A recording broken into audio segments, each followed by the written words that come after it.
We're now on test number 6 in section 3. So let's just get started. Problem number 1. Which of the following numbers is between 1/5 and 1/4? So when you look at the choices, you immediately see that all of the numbers are decimals. So let's just convert these to decimals. 1/5 is what? It's 0.2. And 1/4 is 0.25. So we need a number that's larger. So let me call it x. So it's going to be larger than 0.2 and less than 0.25. And if you look at the choices, D is that answer. And if you didn't know offhand that 1/5 is 0.2, you could divide 5 into 1.0. 5 goes into 10 two times. 2 times 10 is 10, 0. And then, of course, the decimal you bring up, so it's 0.2 times. And just do the same thing with 1/4. Next problem. Problem 2. The following are coordinates of points in the xy plane. Which of these points is nearest the origin? So if we look at all of the choices, well, let me actually write all the choices down. We have A. A says 0 minus 1/2. B is, I was thinking whether I should draw these for you, but it's good to learn how to do this without drawing it. 0, 1/2. C is 1/2 minus 1/2. D is 1/2, 1/2. And E is minus 1, minus 1. So if we look at all the choices, this is that we didn't move it all along the x-axis here, right? Because we're still at x equals 0. We want to figure out how far it is away from 0. So we didn't move it all from the x-axis, and we went one below the y-axis here to minus 1. Clearly, this B is closer than A, because B is only 1/2 away, right? Once again, we didn't move on the x-axis. We've only moved 1/2 away on the y-axis. So A is not our choice. So far, B is our best contender. It's only 1/2 away from the origin.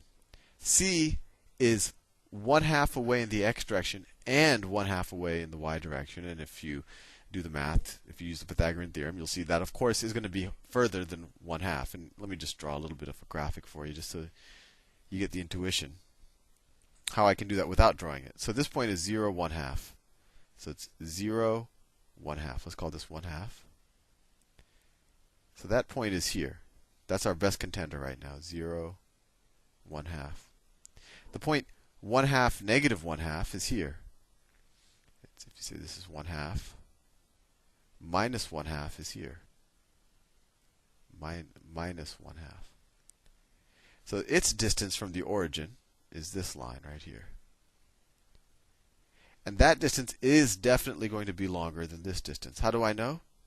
Because this distance is the same thing as this distance. It's the same thing as 1/2 to the negative side, right? And if you do the Pythagorean theorem, I mean, we could figure it out. This distance is 1/2 as well.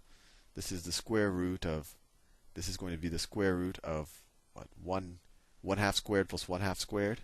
So 1/4 plus 1/4, which is 1/2. So it's the square root of 1/2, which is 1 over the square root of 2, which is the same thing as 2 square roots of 2 over 2. Any way you look at it, it is a bigger number than 1/2. And when you take a square root of a fraction, you're going to get something bigger than the fraction, right? So this is essentially the square root of 1/2. So it's going to be bigger than 1/2. So we know that this isn't the choice. D is the same distance as C. D is up here. It's just in the positive quadrant, right? Because this distance is 1/2, and then this distance is 1/2. So D, for the same reasons, is further than B. And E is the furthest of them all, right? It's 1 away in 2 directions. So it's out here someplace relative to this origin. So that's not the choice. So B is definitely the closest. And it's only 1/2 units away from the origin. Next problem. I will change colors for variety. Problem 3. Problem 3. Okay, they drew a lot here. Let me see if I can draw the same thing they did. So they have a horizontal line, and then let's see, I want to draw it just like the way they did it. And then there's how many? So then there's 1, 2, 3, 4, 5. I'm telling you, drawing it is the hardest part. So, then they have something like this. that, then like that. And then the next two don't go all the way through. They go kind of halfway. That one goes like that, and then that one. That's my best shot.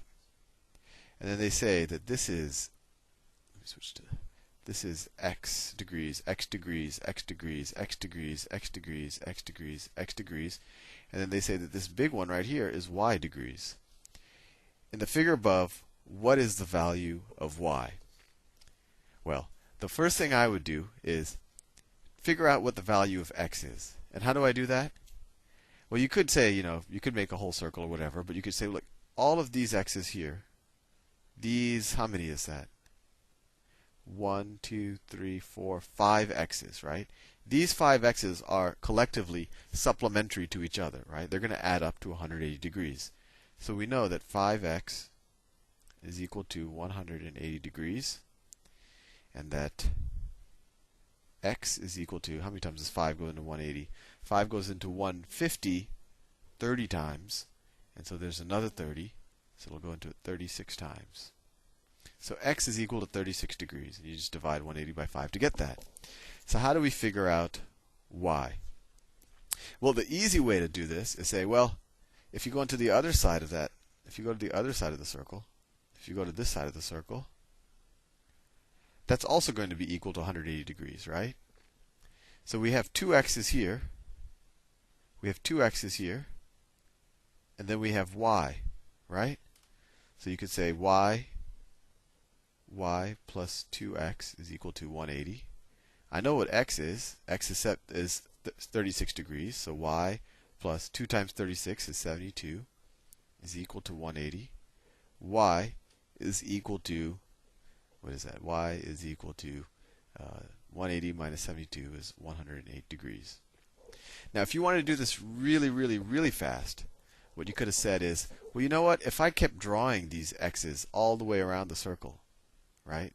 So let's say that I had lines like like this. Let me say this line actually just continues on like this, and let's say that this line continued on like this. And we know that this would have kind of been a visualization exercise, but you would have known that this is x, this is x, this is x. And then how many x's total are there? 1, 2, 3, 4, 5, 6, 7, 8, 9, 10. There would have been 10 x's, right? And we're going all the way around the circle. So 10x would equal 360. X is equal to 36. And then a really easy thing, you could have said, well, y is 3 of these x's, right? 1, 2, 3. Y is 3 of those x's, so 3 times 36 is equal to 108. Either way would have been fine. I think the way we did it the first time, what didn't take too long. But if you can do it faster, that's all the better. Because at some point, the SAT really just becomes a speed exam. Problem number 4. If 6,565 is equal to 65 times x plus 1, then x equals. So the real trick here is being able to divide fast. Divide both sides by 65. You get 65 goes into 65, 65 goes into 65 one time 65, 0, 0, 6 goes into it 0 times, get a 0, 65 goes to 65 one time. So you divide both sides by 65, you get 101 is equal to x plus 1. Subtract 1 from both sides, you get 100 is equal to x. This is just kind of a speed problem. Maybe they want to make you have a careless mistake. And so the answer is C. I'll see you in the next video.